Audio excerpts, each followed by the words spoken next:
Bien, j'ai demandé à M. Juncker de statuer que la Commission se positionne sur le cas Barroso. Je pense que c'est malvenu qu'il ait pris un poste à la banque Goldman Sachs.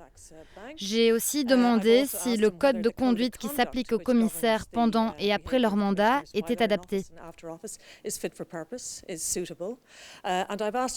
Et je lui ai demandé principalement de répondre aux inquiétudes du public, des ONG, des citoyens, des politiques, à tous ceux qui ont exprimé leurs inquiétudes vis-à-vis de cette affaire.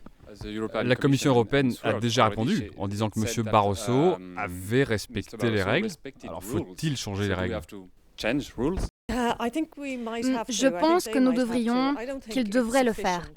Et je ne pense pas que ça suffise pour la Commission de juste dire que M. Barroso a agi en suivant les règles. Car, premièrement, c'est elle qui crée les règles, et donc c'est elle qui peut aussi les changer. Et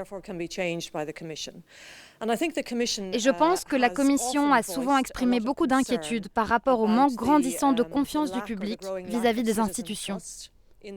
La Commission s'est aussi présentée comme une institution politique et elle a promis qu'elle apporterait une réponse politique en temps voulu. Donc j'aurais tendance à penser que s'ils souhaitent vraiment regagner la confiance des citoyens et donner une réponse à cette affaire en dehors du cadre réglementaire, alors je pense qu'ils ont la responsabilité de répondre à ces inquiétudes et de le faire d'une manière plus engagée et claire, et peut-être aussi d'une manière plus intelligente que la manière dont ils l'ont fait jusqu'à présent. Mais si l'ancien président de la Commission ou les anciens commissaires ne peuvent pas aller dans le secteur privé après leur mandat, est-ce que ça ne pose pas un autre problème ? Il n'y aura que des politiques à venir à la Commission. Bon, le secteur privé est un vaste lieu. Monsieur Barroso endossait une fonction très importante et Goldman Sachs est une très grosse banque d'affaires. Donc je pense qu'il faut tenir compte de ces éléments et il faut donc placer cette affaire dans son contexte et pas seulement se référer à ce code de conduite. Et je trouve que c'est très intéressant ce qu'il s'est passé lors de la dernière rencontre du G20 en Chine. Beaucoup de chefs d'État ont fait part de leur inquiétude de la montée des populismes et du manque de confiance des citoyens à l'égard des gouvernements et des administrations publiques.